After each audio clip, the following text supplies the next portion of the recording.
Ano ang mga red flag sa isang relasyon na humahantong sa pambubugbog? Ito si DJ Jelly Au. Kumalat ang kanyang larawan na nagpapakita ng mga galos, sugat at pasa sa kanyang muka na natamo niya nang bugbugin siya ng kanyang fiancé na si Jam Ignacio. Siya, pati ang kanyang kapatid na si Joe Au ay galit na galit sa lalaki at nangangako na ito ay ipakukulong.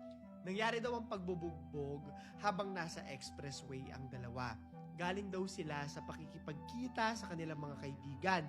Kung saan, yung isa daw doon sa mga kaibigan na yun, pinagseselosan ng malala pala nitong si Jam Ignacio.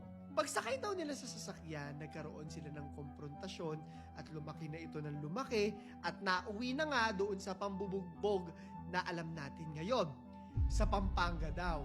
Nagsisisigaw na raw ito at humihingi na ng tulong kung saan napansin nito na tumakbo na pala si Jam Ignacio at nakita niya na sumakay na rin sa isang bus para tumakas.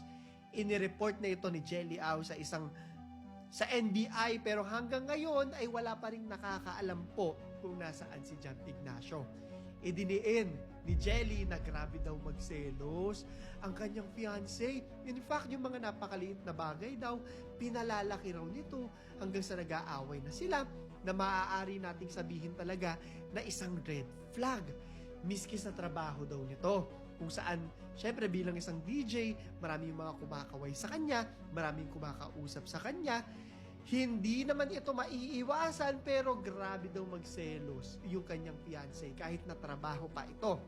Sa ngayon, pinaghahanap ng NBI ang lalaki at sinabihan ito na sumuko ka na lang para hindi na lumaki kung ano man yung kaso na haharapin mo. Pero habang hinihintay natin, tatanungin ko kayo ha, naka-experience na ba kayo ng isang relasyon kung saan grabe ang selosan?